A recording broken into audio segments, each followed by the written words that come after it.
ਸੁਣਾਏ ਦੁੱਖ ਦਿਲੇ ਦੇ ਕਿਸਨੂੰ ਮੈਂ ਖੋਲ ਦਸਾਂ। ਵੇਖਣ ਵਾਲੇ ਸਨ ਮਾਂ ਪਿਓ ਦੋਏ ਮੇਰੇ।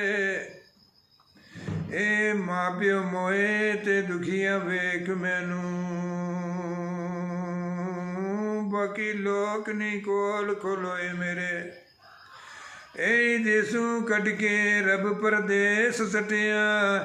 ਐਸੇ ਜ਼ਾਲਮ ਮੁਕੱਦਰ ਸੋਏ ਮੇਰੇ। ਇਹ ਲੱਗੇ ਗਮ ਤੇ ਅਜ਼ੀਜ਼ੇ ਅੱਜ ਸ਼ੇਰ ਜੋੜੇ। ਇਹ ਸੁਣ ਕੇ ਦੁੱਖ ਤੇ ਸੰਗੀ ਸਭ ਹੋਏ ਰੋਏ ਮੇਰੇ।